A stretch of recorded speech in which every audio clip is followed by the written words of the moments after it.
Hello and welcome to my Demon Souls Let's Play. This is going to be episode 3, and on this level, since we can no longer continue with Archstone 1, as I showed you in the last video, because you have to complete an entire world to move on with that Archstone, we will be going to Archstone 4, which is over there. Now, I think this is probably the best time to take a brief look at the Archstones and tell you a little bit about each one. So, the first Archstone is the Archstone of the Small King, which is centered around the same castle. Every place in it moves along in this castle towards the end keep, where you fight the final boss. Mainly, the enemies are mainly dredgelings, soldiers, crossbowmen. There's assassins in the third level, which is the one that I need to unlock, and there's also obviously blue-eyed knights, red-eyed knights, and stuff like that that are really powerful. And then there's the bosses, which I won't go into too much detail on. There's Phalanx and Tower Knight, which have defeated Tower Knight. It was last video, which hopefully you enjoyed. This is the Archstone of the Burrow King. Where there is Stonefang Tunnel. Now, all of the enemies there's miners, which are these lizard men, which have pickaxes or giant mallets, and they try and hit you, but they're incredibly slow. There are dogs. There are fat officials, which are the only dogs and fat officials that seem to be the only repeated enemies across any worlds.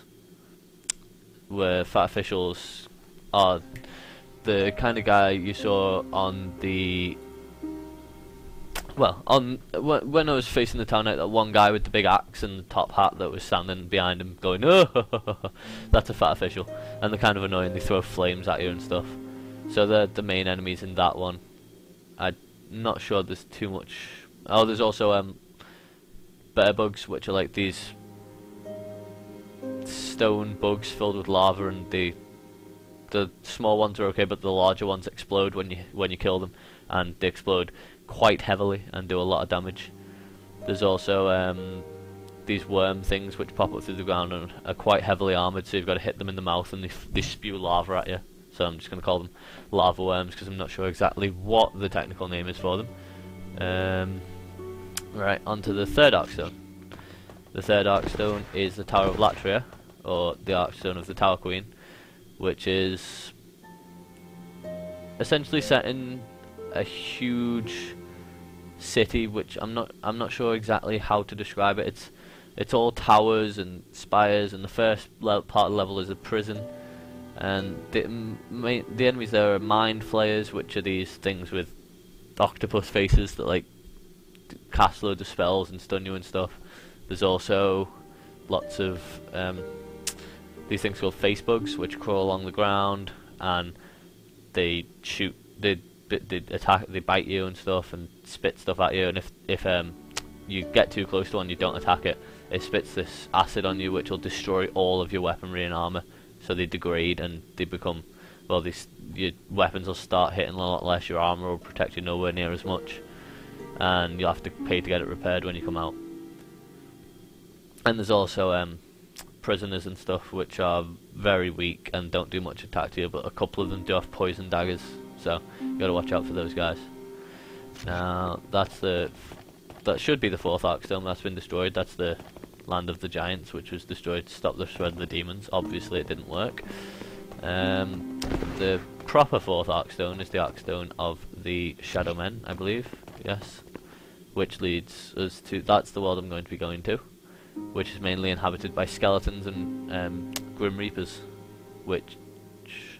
and stingrays, these flying stingrays that shoot barbs at you that are quite powerful, well, called storm beasts. And it's the enemies are quite difficult, but not too difficult, and the bosses aren't that hard on that level. And then there's the Archstone of the Chieftain, which is the Valley of Defilement, which is everything there's completely disgusting. It's all filled with dead bodies and rotting things and flies, and there's no proper floors. The second level of that is a swamp where you instantly get poisoned when you start walking in it. It's probably the most dark and depressing level on the game, but it's actually not that hard, but a lot of people complain about it, and I will show you why that's considered hard a little bit later in my episodes, because I will be obviously completing every level in this game. So now I'm going to be going on to doing the actual level I'm here to do today, which is the Shrine of actually, first I've still got souls from the Tower Knight, which I need to upgrade my character with. Thou seek then touch. So I will be getting my vitality up, my endurance up, my strength up, and my dexterity up. I also have I'm not buying any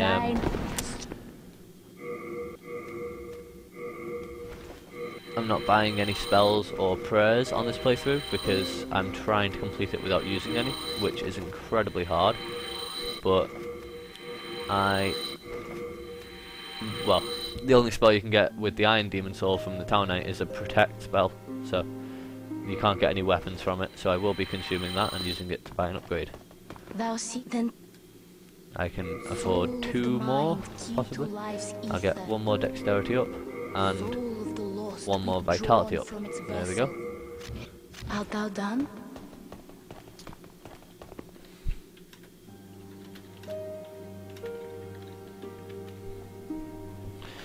Right, now to the level. As I've said, this level is mainly inhabited by skeletons and storm beasts. There's also a vanguard, which is the type of enemy you face in the tutorial that I died to previously. But you have a lot more space to engage him in this level, so it's less annoying because you can actually run around him and get in places and avoid his attacks properly instead of constantly running into walls like you do in the tutorial. Now, the skeleton over here, these will attack you if you get too close, and they roll at you pretty fast. So what you want to do is you want to walk up to them as slowly as you can, wait until they start rolling towards you, and then at the last second, just as about to hit you, you want to roll away, wait till they swing, because they do quite a heavy swing, and it usually gets them attacking the floor. If they do a heavy swing, that gives you a perfect opportunity to go in for an attack. So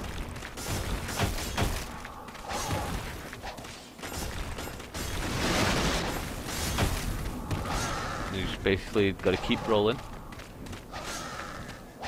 and hope that you don't get caught out. And I'm going to go two-handed for this last attack so that I finish him off. Or actually, two-handed seems to do less damage with this weapon. Now, that's the basic tactic to taking down those guys. They are annoying sometimes, especially if you engage more than one at once, which is not the best thing to do, because, well, more than one at once will end up with either you dead or on severely low health.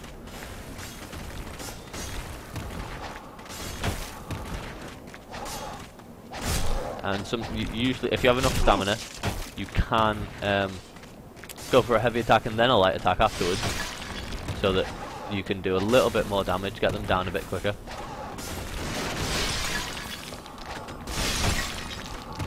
And try and keep your stamina up, because the attacks do take off quite a lot of stamina if they manage to land one on you.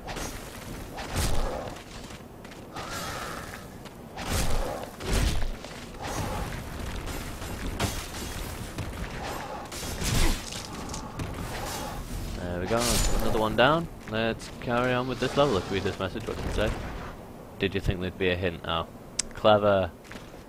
Someone's totally going to rate that up, aren't they? Now, what you want to do is you want to slowly walk up this side of the stairs, and that will pull that guy. There's also skeleton archers, which are a mild annoyance, because obviously they can fire arrows at you whilst you're trying to take down the other skeleton, which isn't usually the best thing to do, but the best thing to have done to you. No, is he dropping anything? No, there's some half moon grass over there. That'd be decent for replenishing some health. Now, you want to walk along the very edge of here, keep the thief ring on, and take down this guy without getting too close to the stairway. Make sure you have your thief rings on for this part. You walk slowly, well, as you saw I got in level 1 near Ostrava.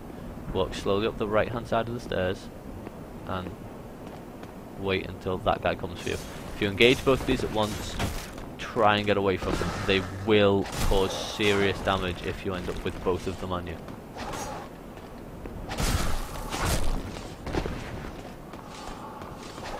And that one's down again. Yay! Oh, probably some soul remains. Yeah, as I said previously, soul remains can distract enemies. I will show you how to use them sometime. I don't have them equipped, and I'm not going to stop the video at this point to equip them.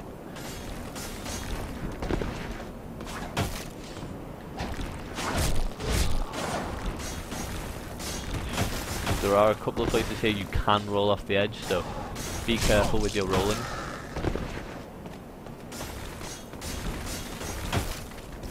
And now I need to heal. I didn't realise I was on like a minuscule of health. I don't think I'd been hit that much.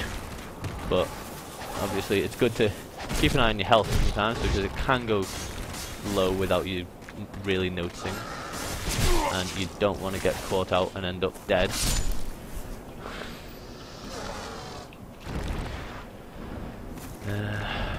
We need to carry on. There are a couple of blue signs around the place. You've seen one there, then there's also one on the stairway. It's probably the same guy.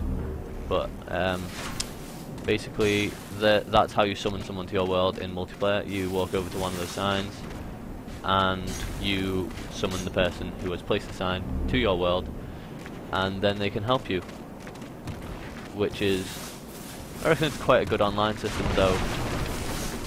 Since in this game there isn't, it's all split on separate servers for EU, America and Asia, there's not that big of a player base, so it can be slightly, there can be a lack of soul signs down, so you can end up with not very much to do with regards to multiplayer. But this is one of people's favourite levels for invading people on, because obviously the skeletons are so fast paced. If you invade someone, they're in the middle of a battle with a skeleton, you can run up right behind them and take them down with, not ease, but it's not the hardest thing to do when you're battling a skeleton, especially if it's one of these guys, because these guys are incredibly hard to kill. They do a hell of a lot of damage, and I'm pretty sure that even at the moment, with my vitality, they can hit me still, so I'm going to have to be very careful with how close I let this guy get to me.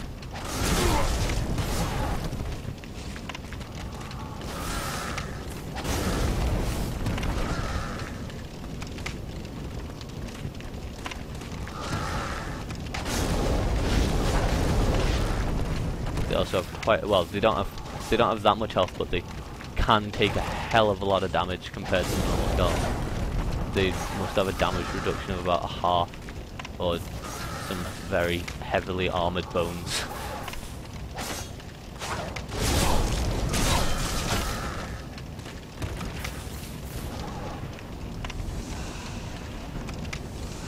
Alright, let's finish off this guy.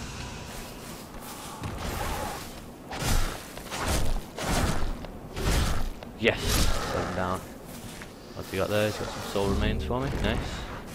And also 1,000, over 1,000 souls. Now, that there is the Crescent Falcon. That is possibly one of the best weapons in the game, for now. You can upgrade the Crescent Falcon from +1 to +5 eventually. You need Dark Moonstone. I'll go into the stones in more depth once I have reached the end of World 2 Level 1, which is the world I'm going to do after this, after I've done 4-1, because 4-2 is very hard at this low level, because the Grim Reaper enemies that I've mentioned can one-hit you at this level. And as you can see now, I am 3-hitting these skeletons.